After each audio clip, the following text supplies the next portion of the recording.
Hi everyone, welcome back to my channel. আজকে আমি এরকম পজিশনে ভিডিওটা করছি বিকজ আমি ভেবেছিলাম এটার একটা শর্টস আপলোড করব। আর সেই শর্টসটা আশা করি তোমরা সবাই দেখে নিয়েছো।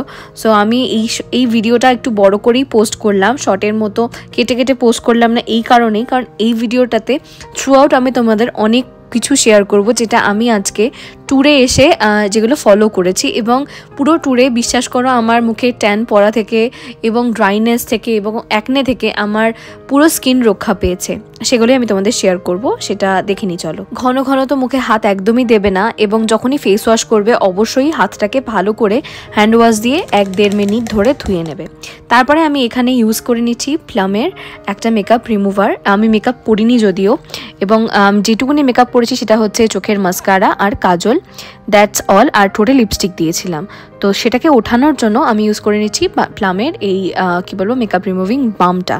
আমার কাছে মাইসেলার ওয়াটার ছিল না গার্নিয়ারের, তো তাই জন্য আমি এটাকেই ক্যারি করেছি, এই মানে মেকআপ রিমুভার বামটা। তোমরা যদি চাও তাহলে কোকোনাট অয়েলও ক্যারি করতে পারো, বাট ওইটা অনেকে স্কিনে শ্যুট করে না, তাই জন্য আমি এটা ভালো করে আমার চোখের মাস্কারাগুলোকে নখ দিয়ে দিয়ে তুলে নিচ্ছি। এবং তোলা হয়ে যাওয়ার পরে আমি একটা ওয়েট পাইপ নিচ্ছি, এবং ওয়েট পাইপটা নিয়ে আমি আমার মুখের প্রত্যেকটা ব্ল্যাক রেসিডিউ যেগুলো মাস্কারা থেকে বেরিয়েছে সেটা তুলে নেব। আমি বেশি পরিমাণে নাইট স্যুট ক্যারি করিনি ঠিকই, তো তাই জন্য আমি আজকে নীলের একটা টি শার্ট পরেই এই ভিডিওটা করছি। তাই জন্য আমার এই টি শার্টটা একটু ওভার সাইজ, বাট আমার খুব কিউট লেগেছে, তাই জন্য আমি এটা পরে নিয়েছি। তো তারপরে আমি বায়োডার্মা সেন্সিবায়ো এই পিঙ্ক কালারের ফেস ওয়াশটাকে নিয়ে এসেছি। এটা ট্রাভেল সাইজের ছিল, তো ওইটা দিয়ে আমি আমার ফেসটাকে ওয়াশ করে নেব। এটা প্রচণ্ড মাইল্ড, এবং আমি এটা ইউজ করি রাত্রিবেলা বিকজ এটা আমার অয়েলি স্কিনের জন্য, অয়েলি টু কম্বিনেশন স্কিনের জন্য একদম পারফেক্ট বলে মনে হয়। প্লাস খুব বেশি ফোমো ক্রিয়েট করে না, একদম জেল কনসিস্টেন্সি। ওটাকে ওয়াশ করে নেওয়ার পর আমি টাওয়েল যেটা ছিল হোটেলেই ফেস টাওয়েল হিসাবে ওটা দিয়ে আমি আমার স্কিনটাকে ট্যাপ করে নিলাম উইদাউট এনিথিং। আমি ফেস ওয়াশ করেছি, আমার ফেস একদমই ড্রাইড না, দেখো আমার ফেসটার মধ্যে একটু একটু গ্লো আছে। তারপরে আমি দ্য ফেস শপের রাইস ওয়াটার টোনার ইউজ করে নিচ্ছি ভালো করে। এটা আমি আমার ফেসে প্যাট করে এটাকে আমি আমার স্কিনের মধ্যে বসিয়ে দেবো। আমার কজারেক্সের স্নেল মিউসিন এসেন্সটা শেষ হয়ে গেছে, তাই জন্য আমি ক্রিমটাই নিয়ে এসেছি। তো বাড়িতে যাওয়ার পর আমি এসেন্সটাকে আবার রিস্টক করবো, নায়কা থেকে কিনবো আর কি। তো এটাকে আমি আমার অ্যাজ আ ক্রিম ভালো করে লাগিয়ে নিয়েছি। এটা আমার ফেসে প্রচণ্ড ভালো স্যুট করে। অনেকের এই মানে স্নেল মিউসিনটা একদমই স্যুট করেনি, পিম্পল হয়ে গেছে।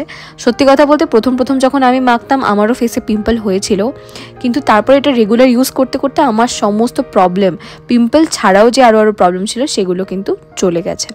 এই ক্রিমটা ইউজ করে আমি 2-3 মিনিট ওয়েট করে নেব, যতক্ষণ না এই ক্রিমটা ভালো করে স্কিনের মধ্যে অবজর্ভ হয়ে যায়, শুকিয়ে যায়। তো শীতকাল এখন শুকিয়েই যাবে। তো তারপরে আমি মুন্নার থেকে কিনে এনেছিলাম এই কেসারের ফেস অয়েলটা।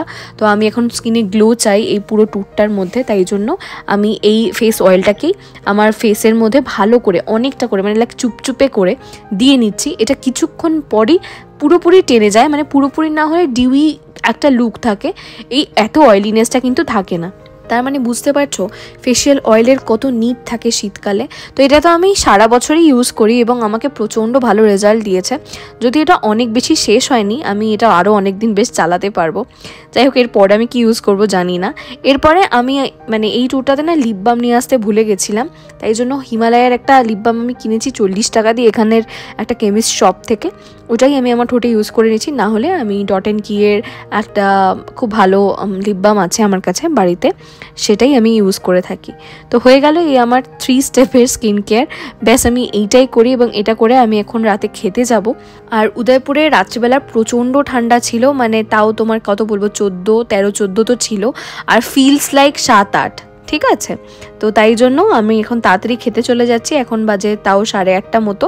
তো ওপরেই যাব, আমাদের যেখানে আছি সেখানকার ওপরে মানে ছাদে সুন্দর খাওয়ার অ্যারেঞ্জমেন্ট আছে। তো আমি সেখানে যাওয়ার জন্যই চুলটা একটু বেঁধে নিলাম। চুল খুলে খেতে আমার খুব উইয়ার্ড লাগে, আমার নিজেরই খুব অস্বস্তি হয়, তাই জন্য চুলটা ভালো করে বেঁধে নিলাম। এরপরে আমি চলে যাব খেতে। দেখা যাক আজকে কি খাওয়া যায়, আর বাইরের ওয়েদারটাও আমি তোমাদের তার সাথে সাথে দেখিয়ে নেব, চলো। তো এইখানকার ছাদের ওপরে আসতেই একটা মনোরম পরিবেশ দেখলাম, প্রচণ্ড ঠান্ডা, কুয়াশাও পড়ছে। প্লাস আমি যেখানে বসবো তার মানে সেখানে ওরা আর কি একটা ক্যান্ডেল মানে জ্বালিয়ে রেখেছে, খুব সুন্দর লাগছে। এই সামনে আমরা খাওয়া দাওয়া করব, আর বাইরের পরিবেশটা মানে পুরো উদয়পুরটাকে দেখতে এতটাই সুন্দর লাগছিল। লেক পিছলার চারিদিকে তো প্রচণ্ড আলো দিয়ে ভরা এবং তার সাথে চাঁদের আলো। তাই আমি আর নীল চলো ডিনারটা শেষ করে নিই।